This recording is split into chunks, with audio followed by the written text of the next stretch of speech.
નમસ્કાર મિત્રો, વિડીયોમાં તમારું સ્વાગત છે। જી હા મિત્રો, અત્યારે હાલ મોટા અને મહત્વના સમાચાર સામે આવી રહ્યા છે। તો મિત્રો, સમાચારમાં વાત કરીએ તો મહારાષ્ટ્રના ગોંદિયામાં એક ભયાનક માર્ગ અકસ્માતમાં 12 લોકોના મૃત્યુ થયા છે, જ્યારે ઘણા લોકો ગંભીર રીતે ઘાયલ થયા છે।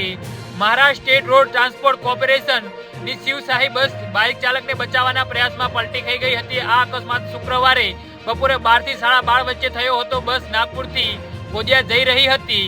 જી હા મિત્રો, અત્યારે હાલ દુઃખદ સમાચાર સામે આવી રહ્યા છે। રિપોર્ટ અનુસાર બસમાં રસ્તાના વળાંક પર પહોંચી કે અચાનક જ બાઇક ચાલકને બચાવવાના પ્રયાસમાં ડ્રાઈવરે તરત જ બસને ફેરવી દીધી હતી, જેના કારણે સ્પીડમાં આવતી બસ પલટી ખાઈ ગઈ હતી। અકસ્માત સમયે બસમાં 35 થી વધુ મુસાફરો હતા। કેટલાક મુસાફરોને ઘટના સ્થળે જ મૃત્યુ થયું હતું, તો જ્યારે અન્ય ગંભીર રીતે ઘાયલ થયા હતા। અકસ્માત થતાં જ બસ ચાલક સ્થળ પરથી ફરાર થઈ ગયો હતો। રાહદારીઓ અધિકારીને ચેતવણી આપી ત્યારબાદ એમ્બ્યુલન્સ અને પોલીસ ઘટના સ્થળે પહોંચી ઇજાગ્રસ્ત મુસાફરોને સારવાર માટે નજીકની સરકારી હોસ્પિટલમાં લઈ જવામાં આવ્યા હતા। જી હા મિત્રો, અત્યારે હાલ દુઃખદ સમાચાર સામે આવી રહ્યા છે। ક્રેનની મદદથી પલટી ખાઈ ગયેલી બસને બહાર કાઢવાનો પ્રયાસ ચાલુ છે। પોલીસે અકસ્માતનું ચોક્કસ કારણ જાણવા આ મામલે તપાસ શરૂ કરી છે। જી હા મિત્રો, તો આના વિશે તમારું શું કહેવું છે તો નીચે કમેન્ટ બોક્સમાં જરૂરથી જણાવજો અને અમારી યુટ્યુબ ચેનલને સબસ્ક્રાઇબ કરવાની ભૂલતા નહીં। વિડીયો પૂરો જોવા બદલ તમારો ખૂબ ખૂબ આભાર।